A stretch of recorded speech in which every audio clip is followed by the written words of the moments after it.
سلام دوستان و همراهان عزیز. من امین محمدی هستم، نویسنده کتاب حیوان درون انسان. امروز به دل طبیعت اومدم و در کنار این رودخونه زیبا تا درباره موضوع خودشناسی با حیوان درون انسان به سادگی صحبت کنم. حیوان درون انسان برنامه رفتاری ما هست که تصمیمات، هیجانات و غرایز ما رو تحت تاثیر خودش گرفته و ما در حالت عادی بی اختیار نسبت به حیوان درون خود عمل می‌کنیم.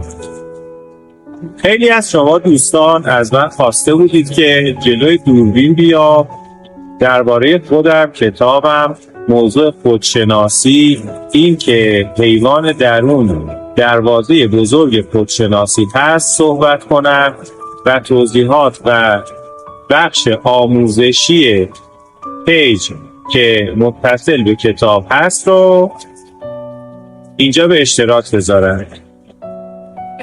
اکنون من آماده‌ام، اینجا حضور دارم تا هر سوالی که هست، هر بخشی از موضوع و مفهوم حیوان درون رو براتون باز کنم و به اشتراک بگذارم.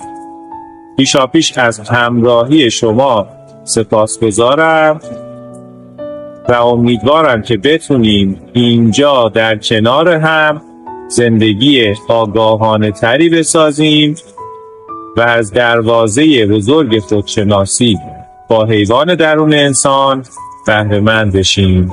با عشق و سپاس، امین محمدی.